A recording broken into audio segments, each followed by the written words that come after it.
Hey there, everybody, and welcome to the very absolute first episode of our new podcast / D&D / interview / genre mixing show, Misadventurous, where we play tabletop games and talk to YouTubers you haven't heard of that you probably should. I'm here with my standard co-host, as usual, Mitchell Dunn, Mo Epic. How you guys doing, people? And our wonderful guest today, and probably for the remainder of the series, if we can keep a hold of him for very long, is the fabulous Mark Smee. Say hello to everybody. Hi, guys. Thanks for having me. Yes, we pulled Mark on here because Mitchell has told me multiple times, Mark is my waifu. I agree, actually. Like, Nolan will not shut up about Mr. Smee. It's about Smee. And who's Smee? Smee's he. And he's got... Mark does some incredible stuff on his channel. Tell people a little about what you do, Mark. Sure, man. I mean, I'm not exactly what you call a professional, so I just kind of like throw up a video here and there whenever the mood strikes me or whenever I can get the time. I'm reviewing Evangelion at the moment, which was a bad idea from the start, and it's like... Oh yeah, we're about video games on this show, but anime is that good? Yeah, you know, just keep it seriously, relevant. like, Evangelion was probably the worst idea you could have had. No, it was the best worst idea. Nothing is more of a mindfuck than that fucking show. I mean, like, I did this Mario Kart review. It's like the one video I've ever done that's like got like a fair number of hits, and I thought, oh, people come and they like this little video game review. I know, Evangelion. Now I'm kind of blending these thoughts together, and I'm imagining Evangelion characters in the Mario Karts. Oh, that would be terrifying. It would be great if that show's level of drama was actually just getting hit by shells repeatedly. But then that would make Shinji even more of a whiny little bitch. Impossible. It never happened. I don't know. We can try. We can improve him. We could make him worse. Well, as if the show's creators haven't had 4 or 5 attempts at doing that already. I mean, God. But anyway, let's not get into Evangelion. All right. What we're doing here on the show is we're going to play a little bit of Dungeons & Dragons. And even for you folks at home who don't necessarily know what that game is, it is an adventure game played entirely on paper by complete losers and permanent virgins. So, Whoa. I am not a okay, maybe. Little bit. Just a little, like semi-permanent, like you're freeze-dried in your virginity. But we're going to play a little bit of fantasy role-playing, and our Mark has already pre-made his character. And what's your character, Mark? All right, my character is and I'm going to get this wrong, a hengyokai, which is like a sort of animal man who looks like a dog. It's called Bark Flea. It's a monk. Mitchell, what is your character? I made an elven boxer by the name of Lucian. Oh, what? What? Mark, I've never actually had the chance to hear. Do you say you what ever? I would like to cash in my you what card if I could. So, I take it you have an issue with my boxer here? It's fine, but I'm just saying if he for some reason gets hit by lightning in the shape of a middle finger, don't be surprised. Good thing I've got this backup character. I too have made a character. He's omnipotent, omniscient, and extremely unfair. I am your dungeon master here today, controlling the magical world in which our friends are going to be exploring. I am sufficiently terrified. So, we're just going to head and jump right into it. The two of you are walking together on a forest path. You've been traveling for a few days, encountered a few minor monsters here and there, which you have promptly put down with your fists of justice. But now you have managed to make it out of the wilderness, and ahead of you lies a small, quaint village. Engage playing with one another. Do you know what town we're going to? Yeah, my dogs are killing me, man. Let's go get some rest. You just say that.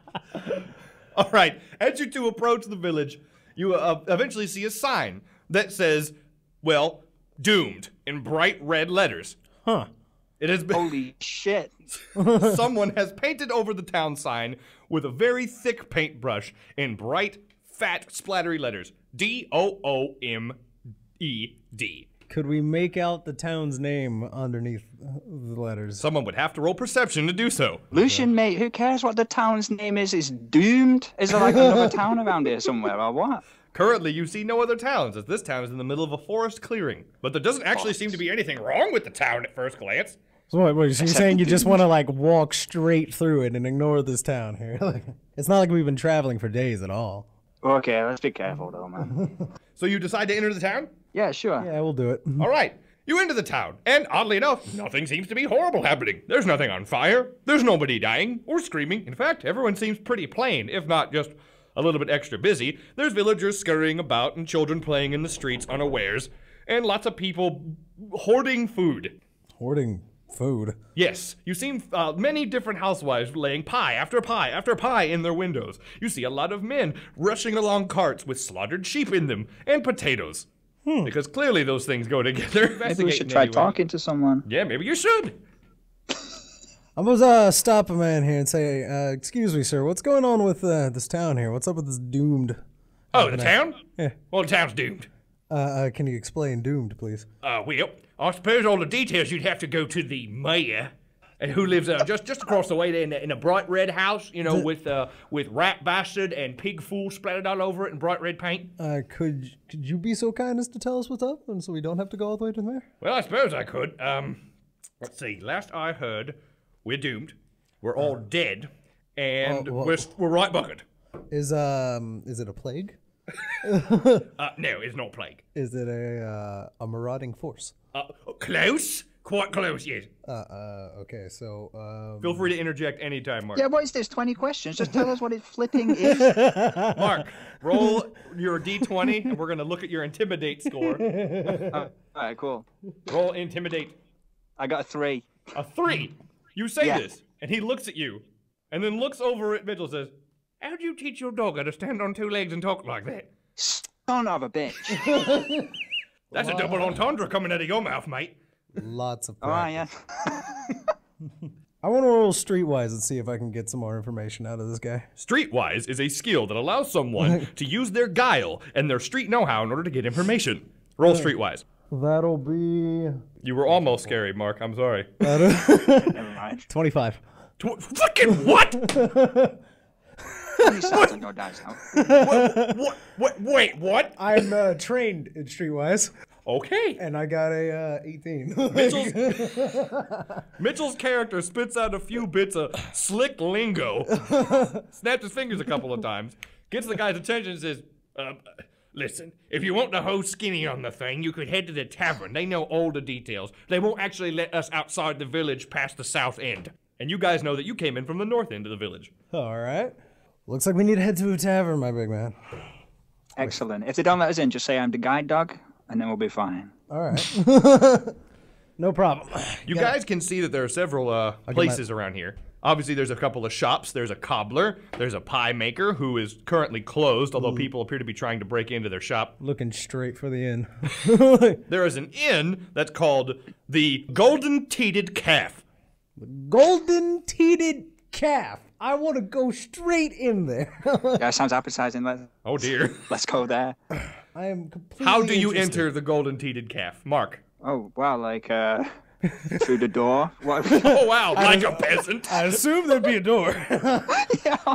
It's like, Like John Wayne. Is that like... oh, John Wayne.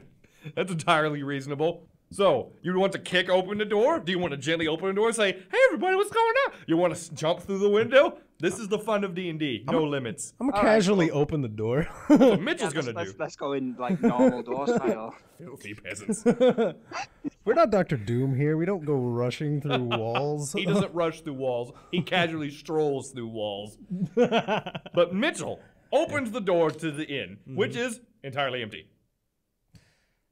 Except for a bartender who is waiting at the bar, still polishing a glass, and slowly packing away all of his gear. I was going to go up to the bartender and have a chat. All right. All right, then. Mark strolls right up to the bartender, who stops polishing his glass and looks up at you two and says, what's wrong with your hair? And what the hell is that? And he points at you, Mark. Well, this is my dog. You sure? Yeah, what's up, guy? And What? and I do agree I could use a haircut. The bartender looks shocked, but manages to hold his surprise back. Come on, you guys are doomed, okay? Like, this shouldn't be surprising. You'd be amazed. I've been doing this job for 40 years, and I've never seen that. And he points at your haircut instead of the talking dog man in front of him. That just hurts my feelings. For those of you at home that don't know, Mitchell's character has spiky Vegeta hair. Unfortunately, that was the only legitimate picture I could find for this guy. Let's show that picture now.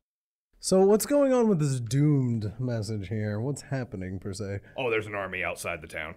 Oh, well, you guys are right doomed. Yeah, a whole army. Of what? Yeah, what? What, you don't know? We just came in. Yeah, pretend we don't for a minute. Oh, well, I guess I could pretend you don't. So let's assume We you... were legit. Never mind. What else am I pretending? Are you my wife? Yes. Is he my sister? Of course. Oh. Well, this is going to be difficult considering they're both dead. So if they're dead and you're standing here, then zombies! And he starts running away from you. This is not a smart man. He is now running around inside of his own bar, panicking because he has convinced himself that you are zombies. He has a really good imagination. I'm gonna run over and try and calm him down. All right, Mark. Roll. Yeah. How do you intend to calm him down? In case you haven't noticed, your character isn't very charismatic. Yeah. All right. I'll run over to where he is. Try and just maybe put my arm on his shoulder or something and Roll diplomacy. say something reassuring like, "Don't worry, right? We're not zombies. I mean, we're just trying to find out what's going on around here." You know. This reasonable talking dog man. Yeah. All right, go ahead and roll your d20 and subtract 1 because your charisma is -1. I got 11, so it's 10. You got a 10. That's enough to help him get a saving throw, which he gets a 2 on, so he passes out. Oh, sorry, there. Then you I guess notice he's someone. not gonna be much use to us now. That's when you hear the door opening. Turn. You see a skeevy-looking guy dressed in rags who's looking at you guys say, he passed out. Yeah. Huh. He then rushes over to the cash register, opens it up, and starts trying to take money out. Yeah, mate, that's not on. Well, he's not going to need it. And he starts shoveling coins into He's his... just passed out. He's not dead. I can stop that. How do you intend to stop this strange, bedraggled hobo? I give him like a little backhander. All right. Roll basic melee. Well, to say, are we just gonna punch him? Roll a 20 sided dice, add 7. Yeah, just like a little tap, you know. Just a little, yeah. just a little love kung fu. You say a 20-sided dice plus 7? Yes. Yeah. That gives me a total of 20 then. You approach the thief and respond with, cut that out, bam! And when you hit him, he flips backwards, scattering coins everywhere, and lays there. Barely conscious. We're just sort of accruing bodies at this fair. We haven't really found out what's going on. I tell you think what, we're next the guy who reason walks why through the this- door. You do the talking. I think we're the reason why this place is getting doomed. We're knocking people down left and right. You think some sort of soothsayer just seeing us coming or something. Doomed! The great dog man and the hard The spiked dog. one. The dogman! Beware the dogman! Speaking of which, outside, let's you do hear a man screaming, doomed! Doomed! We're all doomed! There appears to actually be a soothsayer in this town. I'm going to casually pick up the coins and put them in the cash register again. Well, you're a nice guy. Mark, what are you I doing? don't even know like where I'm putting them in there. I'm just kind of shoving them in. Like, And Mark, what are you doing? I guess I'll be trying to see if this poor sap that I've just hit, see if make sure he's not dead. He's not. You check the skinny, bedraggled hobo. He is not dead. Oh, thank God. He looks at you and goes, you got some hands on you. He is very, however, loopy. All right, good. I think I can probably just leave him where he is then. Oh, yeah, just drop him back. Just Yeah, like, oh, you're fine. yeah, he's doing good. don't do that again now. Yeah, I have good news. You see the bartender rousing from his stupor. cool. Oh. Hey, man, are you okay? Oh, I'm fine. I got a little carried away there. I'm sorry about that. Yeah, we stopped the skinny guy from robbing the place. Oh, Skinny Jay? Yeah, I guess so. Yeah. He then walks over and looks at that guy, and then looks at you. Even with my powerful mind of imagination, I can't honestly convince myself that zombies would do such an altruistic act to save me from a hobo. You must be adventurers, then. You could call us that. So you want to know why the town is doomed, right? Yes. Yes, please. A very specific answer, if we could. That's fine. Here, pull up a stoop, and then he realizes that all of his furniture was looted earlier today. Sit on the floor. I'm just going to casually lean on the bar. Yeah, I sit. As soon as you said sit, I sat down. Oh, God. This might be fun later. Good dog. The bartender goes into his cabinet and pulls out a small purple bottle with golden text on it. It is an elven. Can either of you read that? Hi. It says on it, which in your language, which in frog speak, Okay, continue. means shadow of the moon. It is a very fine wine. What year is that? He looks at it and goes, boom. You can tell that by his cloudy eyes, by the way, Mark, since your perception is so high, that he probably can't actually read that bottle. So he sniffs it instead and responds, well, I'd say this bottle's about 750s. Ooh, not bad, not bad. He then pours out a couple of glasses and hands it to you and says, let me regale to you the tale of why my town is absolutely doomed to obliteration. I have a feeling this is going to be like a sentence long. Orc showed up and said we have 3 days to leave. Sentence long. How many days has it been? 2. Oh. Nice. There's about an army of them. About so. We haven't actually counted. But they're all camped on the south side of town. And, well, there's a lot of them. And their boss is really big. As orcs want to be. And our mayor, unfortunately, has destroyed all of our leftover food supplies, making it impossible to survive the trip out of here, through the swamps, and to the next village. Destroyed them? You know, destroyed, glutted himself on them. Uh-huh. That sort of thing. So that explains his popular political standings right now. Yeah, and why he hasn't left his house, on account of the fact he can't get up, because he's too fat. Fantastic. So, what do you two intend to do with this information? Wow. Actually, it seems like you've got quite a problem here. I mean, it looks like we could fix it without fighting the orcs, which I don't see how we could do, by the way, since there's only 2 of us and there's an army of orcs. Yeah, if we could somehow get food to you, then you could escape with the food and make it to a new place. Although, frankly, what is our investment in this, by the way, Lucian? I mean, what is going on here? I literally just said like, a second ago we should bail. Like, this place is doomed. It is. Yeah, I think you might be right, guy. This place is legitimately doomed. The bartender looks absolutely, positively crushed hearing you guys decide to bail. He then says, man, don't be... I'm sorry. We're just 2 guys. I mean, a guy and a dog. Please explain to me how one guy and a dog is supposed to calm an entire orcish army. I don't know, but y'all was our only hope, and I guess it's okay. Years and years of generations all spent cultivating this town, mining the gold mines near here, and collecting the riches therein, can all be wasted and given to the orcs, I suppose.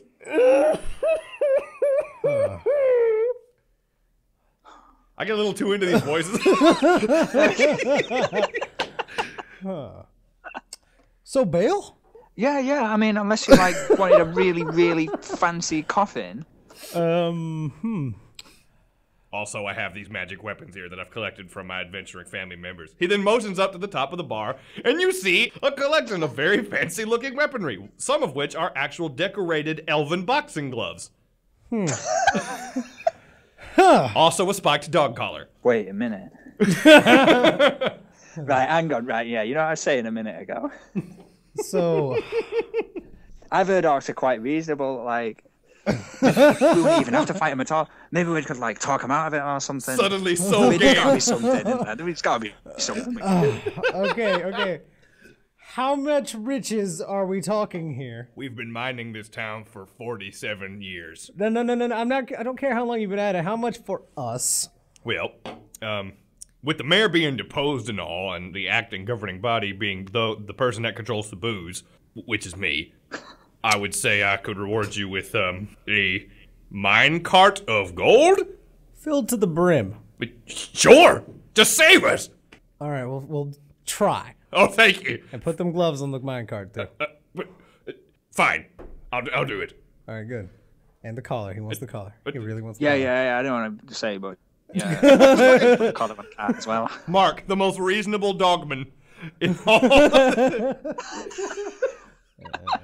The bartender raises himself up from his seat, suddenly goes bug-eyed, staring into space, looks down at you, Mark, and says, when did you get started on YouTube? Why did you want to put videos there? And why make content focused on video games and other media?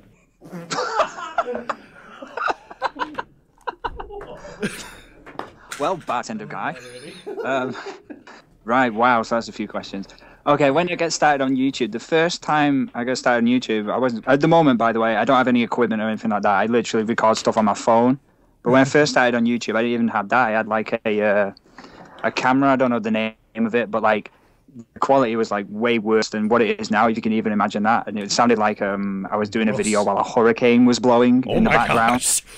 Like the mic peaking and going... Yeah, pretty much like that, yeah. And it was a video I'd made just for some friends of mine. I was talking about an episode of Pokemon, and it's quite early in the series, the one where I think it's Brock first joins the party. Oh God! Because it seemed insane to me at the time. I don't know, I'm indefinite answer you want. At the time, I'd been watching a bit of Pokemon, which I had acquired through some sort of legal method. Legal method. Yeah, which we'll not go into now. Anyways. It is certainly of the legal standing, and yeah, it's completely legal how I acquired this Pokemon. This mysterious, unexplainable, and completely legal method, but you got it. Yeah, man.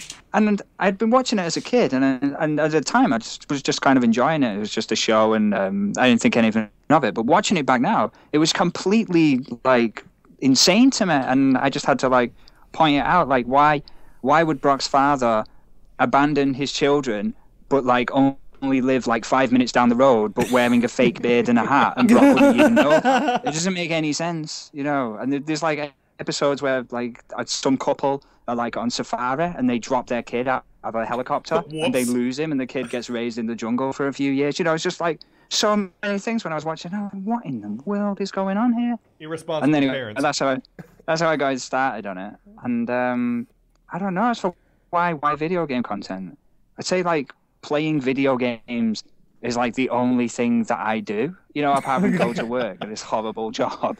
Then I come home and play some video games. It's probably a lot of us. It's like, yeah, it's like my main hobby, you know what I mean? And I feel like when you've got a hobby, when you've got something like that, you just tend to have like a lot of like opinions and thoughts building up.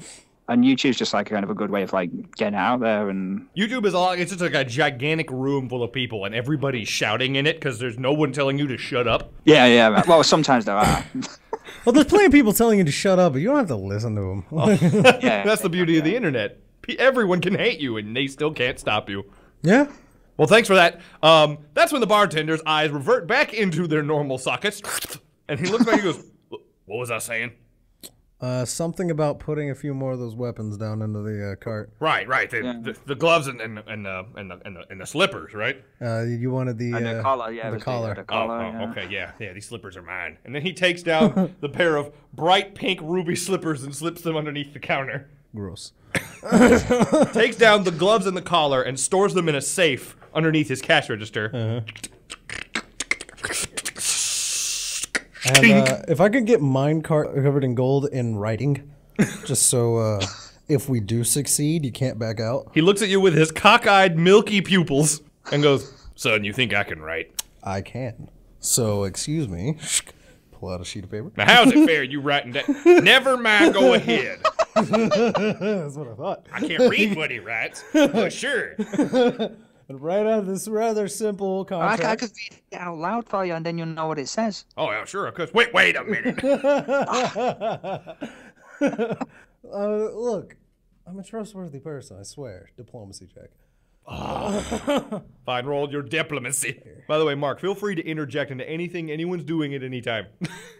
Yeah. Sure. That'll be 20 total. 20 total. All right, you say this. The bartender looks at you for a second, scruffs his beard a couple of times, from which a few dead skin flakes fall out onto the bar. Would this spiky hair lie to you? I don't suppose it could. And I'm writing a contract that very clearly states, minecart filled to brim with gold, that fancy dog collar, those elfin boxing gloves, and I'm just going to ask him, will you please put something to represent your signature on this line? He spits on it. Then I'm going to outline the spit trail here. It's something in ink. Take it. You got a napkin, guy? He reaches into his shirt pocket and hands you a silk napkin. And then I'm going to dap out to there. Okay, there we go. I need that napkin back. Now that you guys have the information, you now are free to go and address the orc problem or do whatever else you wish in the town. Fun fact, trained in diplomacy and streetwise. Of course. What do you guys want to do now? Maybe we could ask around. See if we can get a little info on these orcs. I mean, all we know right now is there's like an army. I mean, that could be anything. On the other side of town. And it might be worth just scouting out the orcs themselves. Oh yeah, good call. All right, so you exit the bar and find yourself back in the street. You know that to your left, that is the north side. And that is where you can see a few campfires roaring and hear an interesting amount of ooga chaka, ooga chaka. I can't stop this feeling. Yes. Deep inside of me. And, of course, to the right is sweet, glorious freedom back into the woods that you ran out of. We're all gonna murder. On the peasantry. I guess we're gonna start making our way towards the orc camp just to see what we got going on there. Let's go. All right. You both head off towards the Ooga Chakas. Eventually, you start seeing that the peasant population is getting thinner the closer you get to this side of town. Eventually, you start seeing wooden signs and things that say, turn back now, do not interact, please run, my God, why aren't you stopping? Until finally the signs stop and instead there is a totem jammed into the cobblestone road, at the top of which is a boar skull and a set of petrified eagle wings. This is clearly not of human make, and is about 9 feet high. Right. Oh, Yeah. This is fancy. Right, now remember you saying before when we were getting like a minecart of gold for this shit? Like, it's not going to be like a diddle, is it, when it comes out? It's like, oh, wow, these are the minecarts we use. And they're like little flipping. You know, I sure as hell didn't look for the size of the motherfucking minecarts. My God. Mitchell playing Samuel L. Elf. We can still bail. I did leave that as a clause that we could bail at any time. You then see a small child playing nearby whose mother grabs him and takes him to run away from the orcs. We can still bail. Mitchell does not care about the children. So that All is right, let's check them out, but let's be careful, man. We don't want to get spotted. All right. I guess. You do know, both of you, due to basic history, that since the orcs have said that they would not attack for 3 days and the time has not yet come, they will most likely not attack unless provoked. All right, so we can like go up and have conversations and stuff. Probably, yeah. Okay. All right. Fuck is a conversation with an orc? Hi, you want a fist fight? Like. You don't know how that might go. The answer will, like, I would say 85 to yes%, yes. Let's go talk to him, I guess. Let's see if we can see what's up. Okay, so the pair of you decide to advance past the terrifying totem pole with the boar skull on top and eventually exit the town. As soon as you do, you see what appears to be a small ocean or large lake of tents leading from the edge of the town all the way to the tree line. Oh. Fires piled up high in between the tents, and what appears to be a vast array of orcs of varying size and color, ranging from dark gray to bright red in skin tone, covered in war paint, all sitting there, staring directly at the town, sharpening their weapons. So bail. What's with the tits? So, I mean, I know. Shink. You also notice that they seem to have set up some sort of small perimeter and a gate to their campsite. This is weird. I've got to ask him about the. You gonna approach I mean, them, Mark? are you curious as well? I mean, I'm not necessarily curious. I'm caring about my own survival. I guess. I mean, we were going to talk to him a minute ago, but what do you reckon? That's still a good idea or not? I still point out that bail, pull out my copy, is on the contract. And we are allowed to bail at any time. If you're interested in speaking to them, Mark, you do notice with your high levels of perception that some of the orcs are unarmed, and the pair of guards that are watching the gate also appear unarmed. Right. So while they were preparing for battle, they do not seem to be engaging battle yet. Well, tell you what, let's give it a go. I mean, what have we got to lose? I mean, really.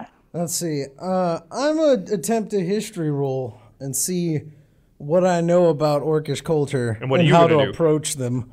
And what are you going to do, Mark? Try to approach the orcs in a sort of non-threatening kind of way. You're going to approach like a the casual kind of way. You're going to approach the guard orcs at the front gate? Yeah. Okay. You walk up to them. One of them looks down at you and says something to his friend in Orcish, which you don't speak giant. So it ends up coming out as Undak. The other one looks and says Naba, and then looks down at you and says, Doggy, come here, doggy. Well, you have to respond to him or not. He I'm thinks going to walk you're a up dog. behind my dog.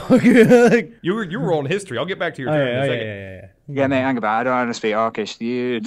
I just realized it's like a flaw. No, hang on. You don't know none of them speak common. You could say words. You know, you could shock the shit out of them and say words. I'll try saying like a sort of like pleasant greeting in Goblin. Oh, you speak in Goblin to him. Mm-hmm. By the way, since you obviously don't know what Goblin sounds like at home, Mark here opens up his dog mouth and ends up saying and says, "Hello, my good sir," in Goblin. I will never get over how fucked up that sounds like.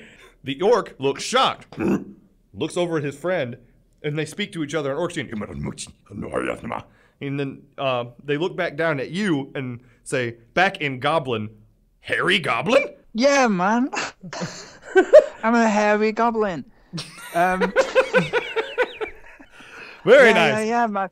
It was a problem on my mother's side. You were doing a lot of charisma-based things when you were not charisma-based. It is awesome.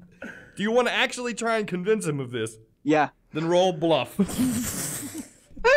And the good news is you have a +1 to bluff. Excellent. So am I on D20 or what? D20, yes. Right, cool. I got a 5. You have a 6 total. Let's roll the orc's insight, which is actually abysmally low. Not bright creatures. Jesus Christ. The orc rolled a 4.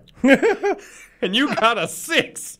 The orc says, "Oh," and it completely buys your bullshit story and thinks you're a hairy goblin. He then continues to speak to you saying, "Why are you here, tiny hairy friend?" Oh, you know, I was just in the area. I noticed there was just a town over here full of a bunch of like whiny human types. They seem to be worried about being murdered by orcs sometime soon. I was just wondering what the deal is, you know, what's happening, guys? They look at each other and then back to you and say, "Oh yeah, in case you haven't surmised that the orcs in question are us, we have come to claim back our ancestral land and take our gold mine." Whoa, this is your gold mine? Well, it is now that we want it. It's a complicated situation. Why do you want to know? Well, you know, orcs and goblins are pretty close, guy, I think. I just, you know, maybe you might need a little bit of help taking over this little town. They are both passively nodding to each other, agreeing with what you're saying. Yes, my second cousin's wife, goblin. And then they look back at you and say, "You want to help? Speak to Chief." Cool. Question, what Knife Ear's doing with you? And they point at Mitchell's character. For those of you at home that don't know, Knife Ears is a orc racial slur for elf. Oh, Knife Ears. Yeah, man. Just casually scratch my ears. Just like fucking. Even if you don't speak Goblin, you could probably understand that one. Yeah, just fucking. Yeah. Oh man, that's not an elf. That's man, almost as tragic as my story. That is a goblin who's unfortunately born with pale skin and really big ears. Poor bastard. You know what? Roll bluff again, you son of a bitch. I got a 10. You got a 9. Oh no, the orc got a 20. Shit. The orc blinks for a moment, then looks over at Mitchell and walks over to him. Mitchell, how tall is your character? 6'2". The orc is 8 foot tall. He sniffs you a couple of times, looks over at his other orc friend and says, the other one narrows his eyes and looks down at you and says, "Must be very good wizard." You gonna try and speak to the orc, Mitchell? Are you? It's Mitchell's turn, I'm sorry. Yeah. You wanna go? Oh! Mitchell raises his fists. You wanna go? The orc hears you talk in common and goes, looks over at you, Mark, and says, "You can go speak to Chief." Looks at Mitchell and clacks his fists together, which sounds like a pair of rocks. Poof, poof. He apparently intends to fistfight Mitchell while you go talk to the Chief, Mark. Alright, I'm down. Yeah, catch you later, dude. He's like, "Oh yeah, sure, brother." Mark, whose character is very, very well designed for combat, is gonna go do the talking, while the elf stays behind, the diplomacy-centric guy, to fist fight. D&D, everybody, this is what happens. Mark, you're gonna get escorted into the orc village by one of the guards, and while Mitchell stays out and fist fights this orc. It's gonna be a little interesting, you guys being split up, but we can make it work. Okay. All right, Mitchell, roll initiative against this orc. Alright. Initiative decides the turn order in which one does combat. You sound like Crichton. Like who? You ever see a TV show called Red Dwarf? No, I haven't. What is that about? Oh, right. Well, it's like a British sci-fi TV program. It's pretty popular over here. But there's an android in it called Crichton who talks like how you just talked then. That's awesome. It's like a very particular way of talking. The people who know Crichton. 20 total. 20 total on initiative. Oh my. Yes. Orc rolls his initiative, and he has an 18. You are going to go first, Mitchell. Wait. This orc actually has pretty even stats with you, Mitchell. I'm down. It's kind of scary. Fair fight.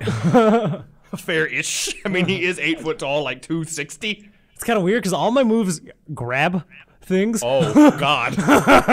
Mitchell's made a fucking elf MMA fighter over here. Like, all my moves grab stuff. Like, it's, like I pull him into the clench, basically. Just fucking. Oh, jeez. Mitchell, you're going first. What are you going to do? You're right now, you're squared up with this Jab orc. and cross, sir. Roll attacks. How did those attacks work? It's slash and pummel, but instead of slash and pummel, I call it jab and cross. Roll your attack. Rolling. Ding, ding. That'll be nat 20 on the first attack. Oh, shit. He critted. When someone crits, I play hardcore dance music. You have to party. Okay, I got you now. Like cavorting like a madman. Excellent. All right, okay, that's enough.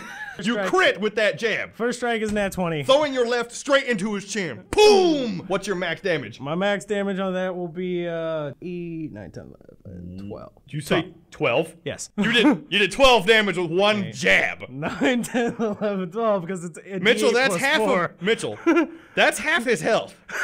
Marcus I other. was getting a bit worried over there for a minute. We made like a wrong turn very early. Here's another fun fact for you, Mark. When someone does half of a creature's health in one shot, it has the chance to instantly kill them.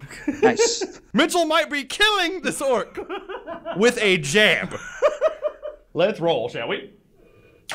Oh, shit. And because I made the strike, I get to punch him again, and that's the right. You rolled 11. Oh, he rolled 11. Uh-huh. He did not die. You hit him with that jab. In the chin. His neck fucking convulses over. He is clearly rocked. He has 12 health. Let's hear that other punch. All right. The other punch will be a 17 total to try and hit him. Attack him? Yeah. That's it past his AC. You right. sling again. Now this has a set damage. How much? It's 3, 4, 5, 6. It's 7 damage. The orc was already bloodied. Jesus Christ, Mitchell. The orc now has 5 HP left. Crite was in the nose. Boom! The cross cracks across the orc's face, spouting blood from his nose. I'm gonna roll for this orc. He goes and charges Mitchell in a chaotic rage. He also pulls a grenade out of his belt. What the fuck? You did so much damage you convinced him to cheat. I didn't even know grenades were a thing. It's technically called a cinder bomb. Uh-huh. He throws his punch at you against your AC, which is 18. Yes, it's 18. He got an 18. Fuck. He hits. He punches you in the head. Boom! And then swings the grenade at your ribs. Okay. Let's roll. Cinder bomb. Oh. Oh no. Orc, you are a dumb. Grenades do not have an attack roll. Fuck. They just go off. And have an area effect of 2. This is gonna hit you, him, and some of the battlements near you. Oh, no. Thank goodness. It goes against your reflex. If it doesn't pass your reflex, you can nimbly dodge out of the way of this grenade. My reflex of shit. Okay, he only got 7. You jump back, seeing that this orc is clearly unreasonably angry, gripping this grenade in his fist. And now back over to Mark. Yeah, did you just hear something? Oh, that's probably Thorg. He very unfair fighter. Oh. The orc that's escorting it you. is. The orc that's escorting you through the camp does not seem perturbed at all that his friend almost committed kamikaze. And is leading you through the camp. Your high levels of perception allow you to pick up a lot of information here. Thick smells of richly barbecued meat. Lots of different incenses. You see many orcs of different sizes and even a few females that are inside the tents with their young. This isn't just a war party, this is a village. As he keeps leading you in, eventually you reach the center of the camp, at which you see a humongous wigwam constructed out of entire tree trunks leaned up against one another and surrounded in a thick series of stitched together hides. Wow, nice wigwam, man. I dig it. Really dig it. Nice wong wig. Yeah, nice wigwam, man. He looks at you and goes, "Thank you." He then opens up the wigwam. and out pours the wiggledy-dom. And out pours a thick cloud of smoke, purple and gold. He says, "Chief waiting inside." Yeah, thanks, dude. I'm gonna go see the chief. Head into the tent now. Sorry, the wigwam. The wiggledig. The wigwam. The waddle-dom. The what? The Wasserloo. How many times? The Waterloo. How many times can we fuck up wigwam today? The wigwam. That's what I said. The wagglewom. Brickle. As you enter the tent. Yeah. Yeah, the tent. Your sensitive canine nose is immediately assaulted with how fucking strong the incense is in here. It smells like your grandmother's perfume took a bath in dog smell. The dog smell should be nice. It's like, oh, it smells like my last girlfriend. And in the center, there is an elderly orc, hunched and knotted up with age, at a fire, who's glaring into it with his half-blind eyes and thick white eyebrows. He looks up at you and says, "Outsider, sit." Yeah, no problem. Sit down straight away. What do you say to this chieftain? He is currently staring at you while he smokes his large twisted pipe. Hello, chieftain. I'm a furry goblin, as you can see. No, we were just passing through this village by here, and I just heard off one of your guys out there that these bastards are trying to lay claim to your gold mine. I mean, how about that? He looks at you, leans closer, and says, "You are Heng Yokai, not goblin." What? His passive perception appears to be much higher than any bluff you could possibly roll. I mean, oh, shit. I was going to try another bluff there. You could roll. I'll let you roll, but I'm warning Right, you. go on then, yeah, right. I was going to say, what? My parents lied to me? Sure. Roll that bluff, my friend. I'll give you a conditional bonus of +3. Shit. Like I got an 8. You got what? An 8. This is not your The day, chieftain sir. looks at you and says, "What are you good at, Heng Yokai?" Aw. Look at your skills. What do you think you're good at? Wow, I've got a 9 on acrobatics here. You're nimble. You're strong. Yeah, I'm pretty nimble. He then says, "Do fish try to climb tree?" Well, the fish in my town, no. Nor in mine. Does the bird try to dig like the mole? Yeah, all right, guy, I get it. Yeah, man. What interest have you in the gold mine? Wow, to be honest, I don't even know at this point. He got all mystical on you. Just broke the train of thought. Fucked up everything. Yeah, man. What interest do I have in this gold mine? You know what? That is a great question.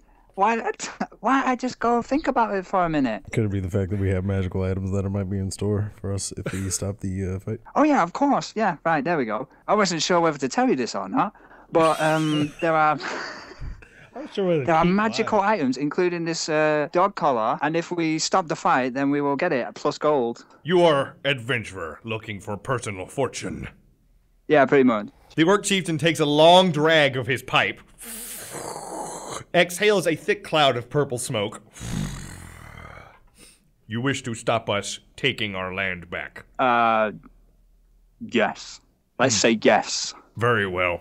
To stop us, you would have to defeat champion in honorable combat. Oh, well, that's much better than I thought. Show us your champion. He motions to the corner, and there is a freakishly sneaky orc over there who is about 9.5 foot tall, standing in the corner, and looks like he is made out of bricks. All right. Your perception tells you that orc is jacked. Perception. You don't know exactly right. what level he is, though. Is there any way I could, like, subtly gauge his strength? You could roll perception to do that. Yeah, let's do that. Active perception. Roll and add what your perception skill says. All right, I just rolled an 18. On the dice? Yeah, And the skill says 11. So. Ooh, you got 29 total. You take in not only his body, but the way he stands, the way he analyzes you, the strength of each part of his body, not just his upper body, which is the obvious, but your keen perception lets you know this motherfucker skips leg day. While his chest and arms are massive, veiny, and toned, his legs are soft looking and meaty. So you know that while he is intimidating, he may not be as strong as his looks belie, and you think you might be able to take him in a one-on-one fight. Okay. You can also tell that since his knuckles are covered in scars, he likes to punch, and specifically likes to throw wild haymakers. Right. Right. Okay. Well, in this case, well, I think, Elder, it will be only right for me to respect your traditions, and I think we should have an honorable one-on-one combat to decide this situation. He then looks at you and says, You will fight champion? Yeah, sure. Yeah, sure. What fuck? You 5'6" at best. I don't know how many meters that is, but you're going to fight Hjorg? And he motions to this 9-foot monster next to him, which is 3 meters, I think. Yeah, I will fight this dude, as it is your custom. He then looks over at Hjorg and says something in giant to him. Hjorg looks at him and, like, with an expression of, you what? Yeah, you what, mate? The elder speaks to it again. And he says, shrugs, and then looks at you, walks up, and says, I look forward to our bout. And then walks outside to go and get into the death pit. Meanwhile, back at the front of the village, I'm gonna punch him again. all right, Mitchell, punch him. And I'm gonna use that same jab cross mover I got going on. Okay, here. sure. Just destroy his world. Yeah, that move he used to pretty much kill the guy in 2 shots at will. He can do that as often as he wants. That's an 18 total. I'm breaking through his AC. You broke that AC. Are you using lethal force? No. Okay. He'll take 10 damage. The orc's head snaps backwards.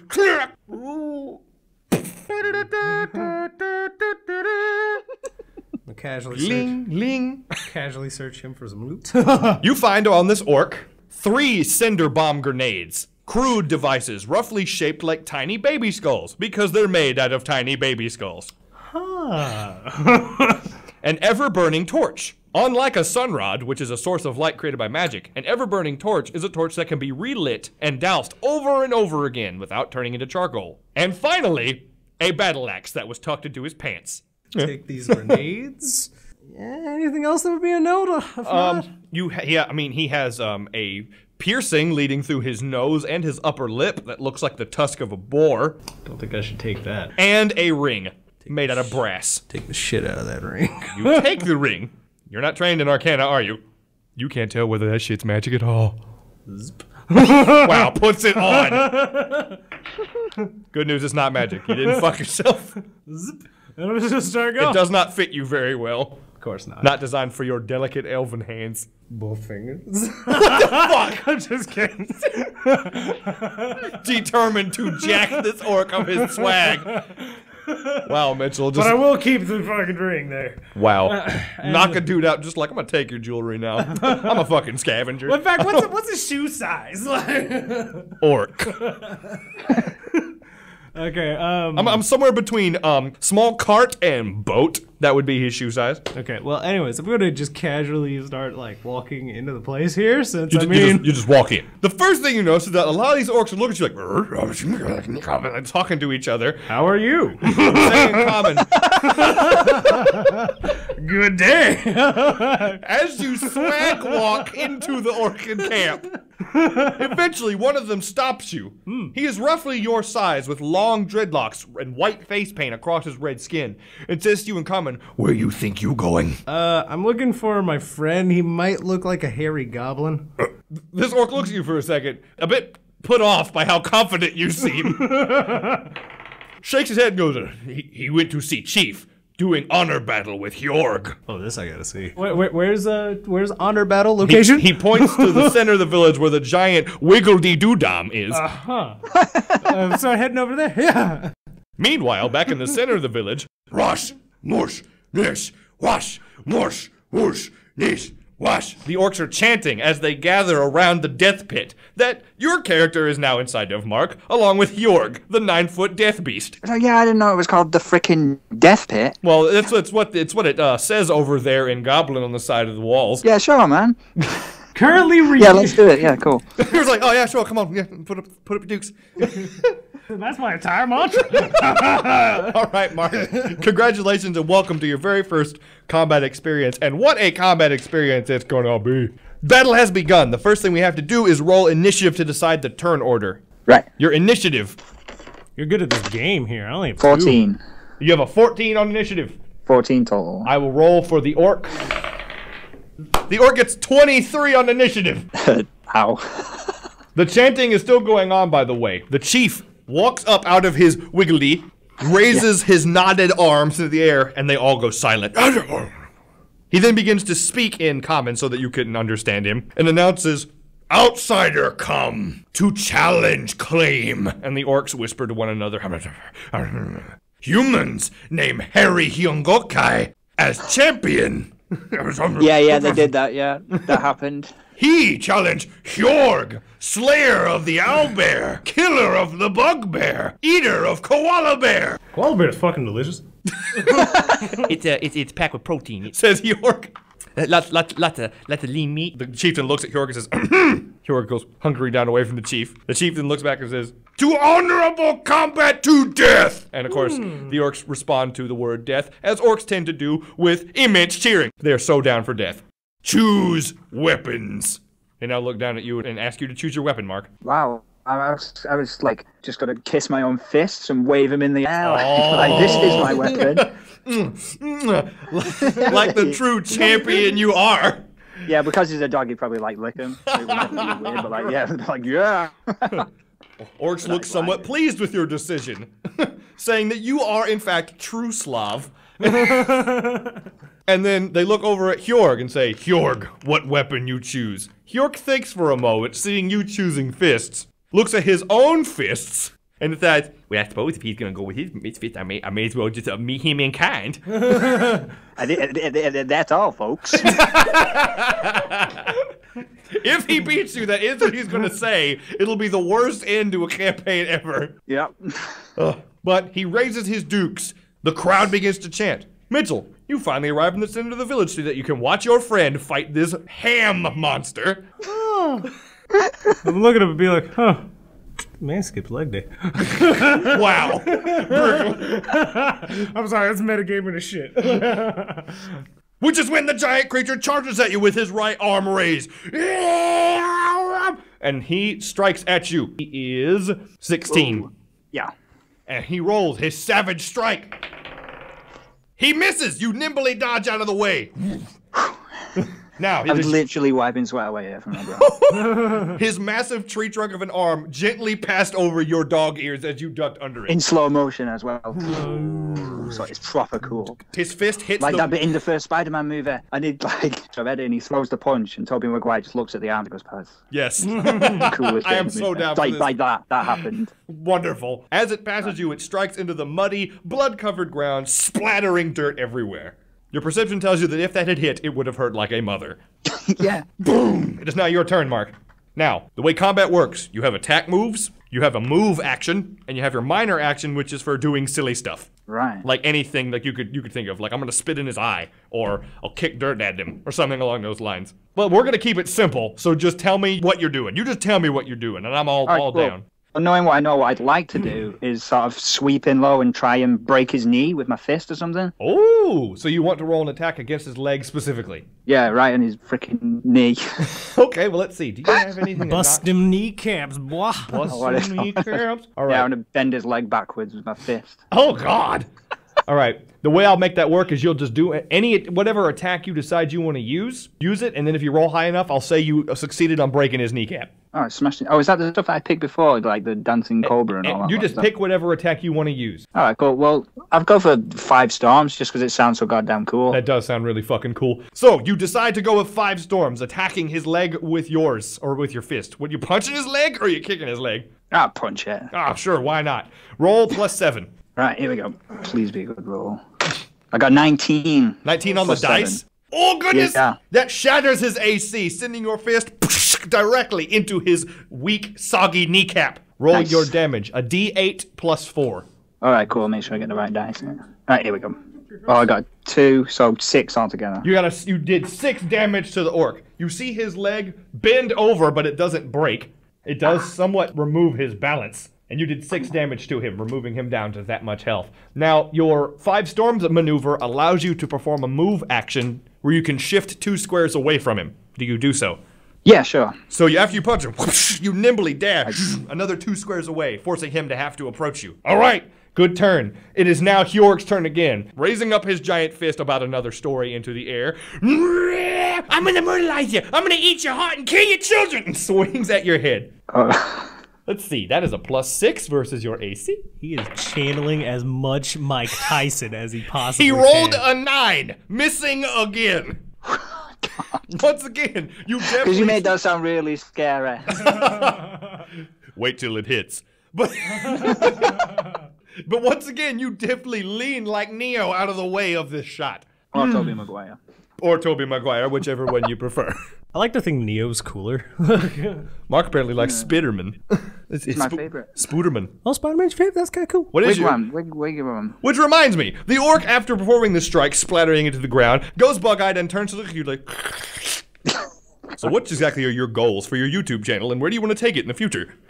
Oh, wow, right. Oh, that's right, we were doing something besides playing D&D today. Yeah, you know, I don't really know, man. I'm really like I've no idea. Once I finish a video, I've got no clue what the next video is going to be, apart from the fact that I'm doing this sort of Evangelion thing. It's kind of just a melee. You just kind of go at it as as the punches come. I mean, I said like just after I did that Mario Kart thing, I did a review of a game called, I forget what it's called now. It was a music game, but in that I mentioned that the only reason I used to do the videos was just to sort of amuse myself and like a couple of my friends on Facebook and that. That's a pretty good reason. I wound up with like a few subscribers, so I thought ever since then I've been trying to like make a little something out of it. You know what I mean? Yeah. So like it's don't want to let the fire die. Yeah. So I don't know, man. For the moment, I'm gonna try and finish this Evangelion thing. I mean, keep going one episode at a time. So far, no one said like, what's the word I'm looking for? Yeah. Disgusted about this is it? bad against copyright or something. What? Nobody's tried to kill your YouTube channel for it yet. There we go. Believe you me, they will. They will try, Mark. They will do it eventually. Our first and only copyright strike we ever got was one time we were doing, way back in the ancient days of our channel, we were trying to be a Let's Play channel because we were idiots. Right. And we were doing... Playing? Say what? What were you Let's Playing? Half-Life 2. All right, cool. And we were having a pretty good time, but there was a section where, like, for some reason, you know how you'd be playing a video game and then all of a sudden everything just sort of connects and you turn into a badass for about a minute and a half? Right, yeah, well, like, it doesn't happen often, but yeah. Yes. We had one of those moments in that point in Half-Life 2 where, like, the Combine is coming in waves, and I decided to use, like, the A-Team theme in that section.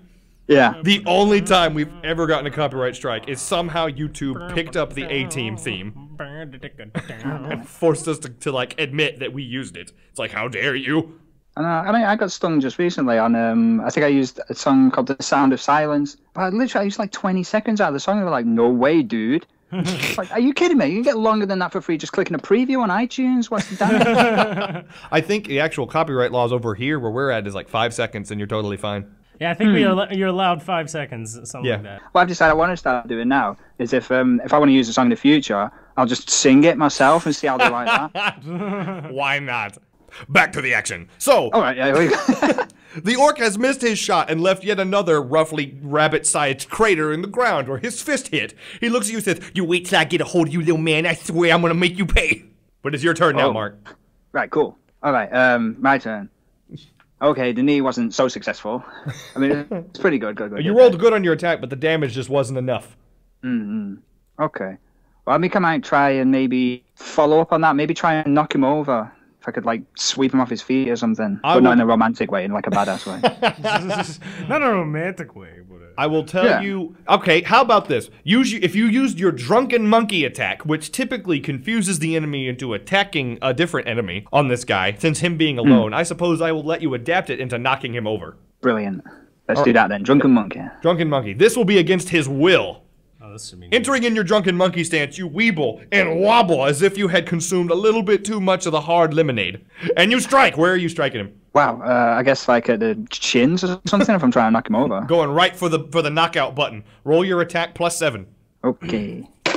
I rolled an 8 on the dice. 8 on the dice. Gives me like 15. 15. Oh, that is... Wait. Yes, you crushed his will defense, which is only 11 because orcs can't into magic resistance. Nice. Your fist dashes out. Poink! Knocking him in his chin, which does... roll your damage, was the D8 +4. Oh, yeah. +2. Wow, I got an 8. Oh, ghetto crit.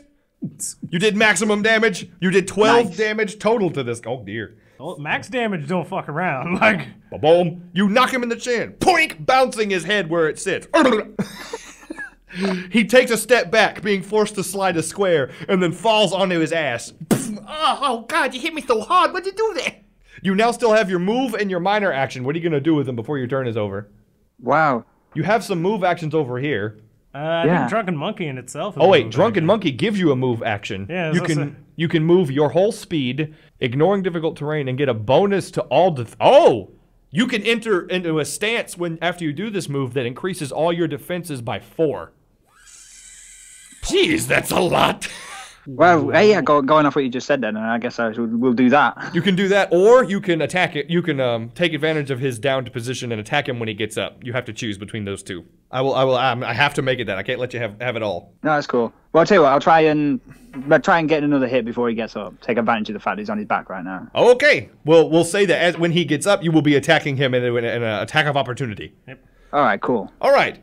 Back on his turn. Oh, actually, if I give Mitchell a turn, he'll break the action. Fuck it. Mitchell, you okay in the stands right now? I'm down. Mitchell, what is your character doing while sitting in the stands watching this fight? There are a few orcs near you that are extremely loud, one of which is a female orc that flashes the audience. Woo!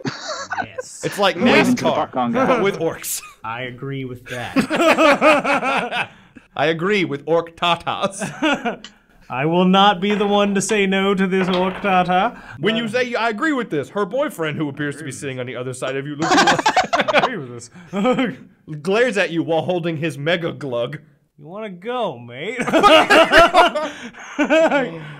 Mitchell wants to start a fist fight in the crowd. The orc rolls a nat 1 while drinking his beverage and starts choking, get distracted away from your you want to go, mate. Huh. Look at this asshole. Nat 1s are always bad. Meanwhile, back in the death pit, Hjorg is now been knocked on his ass and is deciding what to do now that he notices you're getting ready to fucking pounce the shit out of him. Oh, he did not roll high enough on his judgment and decides to just get up and try to attack you in your legs. Roll your surprise attack. You were Well, ready we for did this, essentially. melee basic then, however. All right, then go for it. It's okay. I rolled a 7. 7 plus 7 is 14. Oh, that does not break his AC. You swing at him when he gets up, but it bounces off of his thick, bony forehead. He proceeds to tackle you in the legs. Or attempts to, anyway. Let's roll against your fortitude. Oh no! He exceeded your fortitude and has tackled you to the ground. Uh-oh. That's when you learn a little something about Hjorg. Even if he does skip leg day, this dude is heavy. You are currently trapped underneath this orc, who is raising up and is going to try and strike at your noggin. Wow. Unfortunately, since you are pinned under him, he has a +2 to this attack. Mitchell, I need a D20. This is like just sounding worse and worse. Stop saying things. Stop saying words, DM. You're not allowed. There Yeah, are you laws. what? Oh my god! He rolled 12 total. He missed again. I'm sat under the guy. What? You somehow wiggled out of the way of the punch, which buries his arm almost to the elbow into the ground. Nice. Boom! And he looks at you like, I swear, I am having the worst luck today. But now you are underneath the orc, and it is your turn again, Mark. What are you going to do? I either want to try and like knock him out while he's right there and he can't move, or like break his arm or something. You want to try and attack his arm. Let me see. You've already used Drunken Monkey today. Yep. Which leaves you with... Let's see here. I don't see anything that would allow you to really snap his arm, but you could definitely just do an attack against his arm, and if you roll high enough damage, I'll take it. All right, cool. We'll go with Dancing Cobra then. Entering the Dancing Cobra, you raise up your arms and strike for the tender part of his arm. Roll your attack. What's that? 6. Wait, you got a 6 on the dice? Yeah. Plus 7, which is 15. Oh my gosh, his AC is 15. You attack and hit into his tender elbow spot. Let's roll that damage.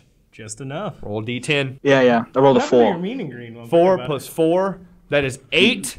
That is not enough to break it, but you certainly warp his arm, which is now further stuck into the ground. Brill. It is now stuck. Oh, and if the target has made an opportunity attack against you, the target will take extra damage. Wait a minute. This is a perfect situation for that. Nice. It says, if the target has made an opportunity attack against you during this turn, the target takes extra damage equal to your wisdom. And since you used your perception to spot his arm, I'm gonna count it. Okay. Nice. You did 8 plus the extra 4, 12 damage. You can hear something go crack in that arm when you smack it. Brilliant. He lets out a painful scream of, "Oh, goodness, my aching arm, what'd you do?" I'm gonna see this, and I'm gonna start cheering for my bra here. Everyone around you is screaming for Hjorg. You, Mitchell, start going, "Go bark." The orcs do not hear you. Wow, Mitchell. Roll to scream louder and cheer for your friend. That'll be a 17. You put your hands together. Go, bark! You can go! You hear him bark. This inspires you and gives you a +1 to your rolls. Nice. The orcs look at you like, "You what?" You what, mate? That's right. Having a That's the MVP down there. Who now has, by the way, Mark, the orc is bloodied. That means he's less than half health. Cool. And hasn't touched you. Not once. By the way. Not once has it hit you. It is now the orc's turn, though. And now that it is his turn and he is bloodied, he is going to use that warrior surge I was talking about. The more words the DM says. The warrior surge. The more that comes out of your mouth, the worse it gets. That's like my job, man. As Hjorg activates his warrior surge, you see him start drooling his own blood as his eyes glow red and his veins pop through his body. He throws down his extra veiny arm down at your head. And finally hits! Jesus! It hits good! You unfortunately take an orc fist straight to the cranium branium, which does... Fuck! It did 12 damage. Oh, that's almost half your health. What? I was going to say you currently see stars or little birds flying around your head. Actually, I would, but I'm not going to be that much of a dick right now. But you're definitely seeing tiny Hjorg faces going, I'm gonna eat your kids. I'm going to steal your pot. Boom! It hits you and your head goes about 4 inches into the mud. It ain't nothing, just shake it off. Also, Hjorg regains 9 hit points. Fuck! What? That's Orc Berserkers for you. Don't say it like it's like a comedy, like that was a punchline. That's Orc Berserkers for you. DM.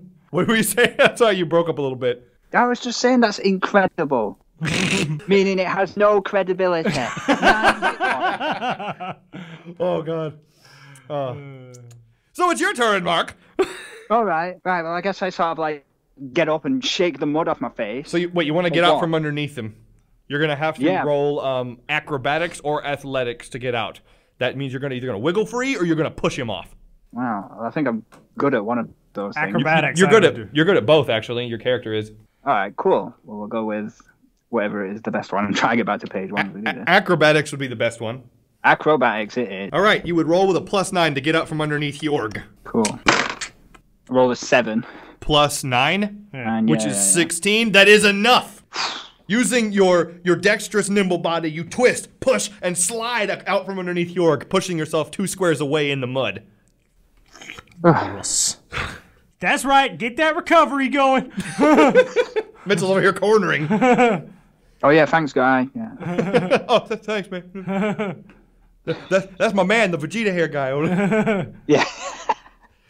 All right, you are He's now all power, no strategy. You got this. Now that you are out from underneath him, unfortunately, that was your minor action. You still have a move and a attack. Right. Come on, baby, shake it off. You can do this. Shake it off. Get loose. Now we learn not to punch him. Just get a loosey goose. I'm gonna have to. I might do the the Mortal Kombat. Those were $500 sunglasses, asshole, and like try and punch him right in the vitals.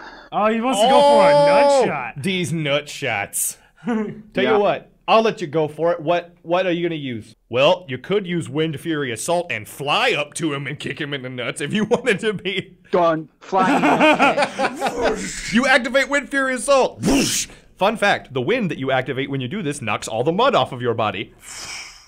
Oh, right, so it looks good as well. Great. Yes. You fucking, like, Whoosh! what did I tell you? Goku. Like, Rushing towards him, you attack his gonidorans. You should definitely have the spiky hair. Roll your attack. Okie dokie. I'm gonna say this is it says AC, but I'm gonna say fortitude since you're attacking his balls. Good roll. Ooh, 16. 16 plus 7 is more than enough. You hit, you strike, swooping in, crack! The whole crowd goes silent. Yeah. Hjorg looks and goes, oh my god. And you do a D10 plus 4 damage. Directly to the Directly nuts. to them nerds.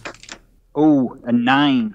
A 9 plus 4 is 15. Yeah. You crack him. Oh, is it? You said 9 plus 4 is 15. No, it's 13. My bad.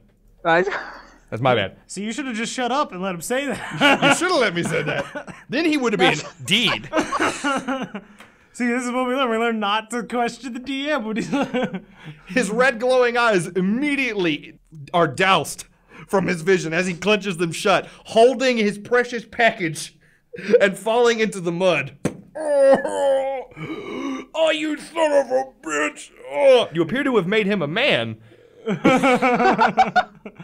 But you have also completely demoralized him. It is up to you whether or not to finish him. The crowd is chanting for blood.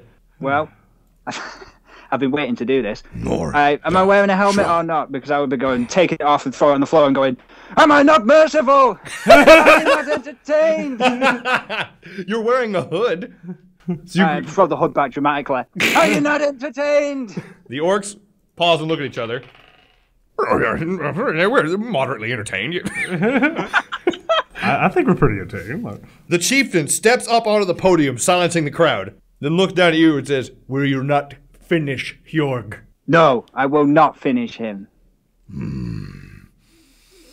It is our way to fight to the death. But you show me. Okay, I will finish him. Oh. Oh, well, that was a quick change of mind. I was going to be all dramatic and shit. Okay. Like, never mind. I'll just hang on, snap. Are you actually going to finish him? Yeah, go on and yeah, sure, I've said it now. Oh, well, all right. All right. Then if you roll a basic attack, and it is considered a coup de grace. You can literally just say that. The orc is currently helpless. All right, then there we go. It's done. Oh, well, the outsider has proven his worth. The orcs are now silent and sullen. The chief looks upon them and goes, raises arms and announces them, They all begin slowly walking away, all sad, back to their tents, putting their weapons away like little kids that have been told they can't go to the park today. The chieftain lowers down the ladder to you, Mark, so you can exit the death pit. Excellent. So I'm climbing up the ladder now. Congratulations on that XP, by the way. Ding. He then looks at you both and says, you are truly honorable warriors, except you, and points at you, Mitchell. We understand that you killed our outside guard with your bare hands. Actually, he's alive. I didn't kill Oh, we will probably kill him later. Actually, he's alive. I don't fight with lethal intent, usually. Oh. Weirdo. Yeah. The chieftain then allows you both to exit as the orcs pack up their stuff, and you enter into the town, full of people who are staring at you completely dumbfounded. It's like, the bartender approaches and says, did you do it? Yeah, you're good. Yeah! The town immediately bursts into uproarious cheering as a large minecart full of gold ingots is brought out to you guys. He hands you, Mitchell, your glorious gold engraved boxing gloves, +1 weapons, and then gives you, Mark, your now ruby studded dog collar. Oh, brilliant, which I immediately put on. Which allows you to learn that it provides a +1 to all defenses. Yeah. Except AC. It is an amulet of protection. Yeah. The Froggit is also cursed. The minecart is also cursed. You take 1 piece of this gold, and But it contains potassium benzoate. That's bad. The bartender says, you're welcome here in, does anybody remember what our town was called? I don't know. I've never actually looked at the sign. Fuck it. Who's ready to go kill the mayor? And the whole town goes, yeah! What? Well, yeah, he's a fat bastard who ate all our food and almost doomed us. Oh, yeah. this gold coin cart? It's very heavy. It is going to take both Yeah, I of was you to listening push at the beginning, that. yeah. I'm gonna see if there's a stable in this town. All right. And now that you both have your gold, that is the end of this encounter. Congratulations, you did it! What's our XP like? Level yourselves up to 2. Sweet. That means my fists now do details. You are both now level 2. Congratulations, Mark, on your very first D&D encounter. Well, thanks for having just my first encounter, my first proper game of D&D, I guess, though. So it was pretty damn cool. I'm glad. I feel pretty good. I feel like I've achieved something, even though I've just been pacing up and down my room with the phone. So... That's one way to play. Thank you, everybody, for coming here tonight, and be sure to tune in for the next episode of Misadventurous. Thank you so much for being here with us today, Mark. No problem at all. It's been great fun. I really enjoyed it. I'm hoping you can come and step on here again with us so we can continue this. Yeah, man. I'd be well up for that. All right. Sounds fantastic. We'll work it all out sometime. Everybody stay tuned for more dungeons, more dice, more dragons, and more danger. And awkward questions. Here on Misadventurous.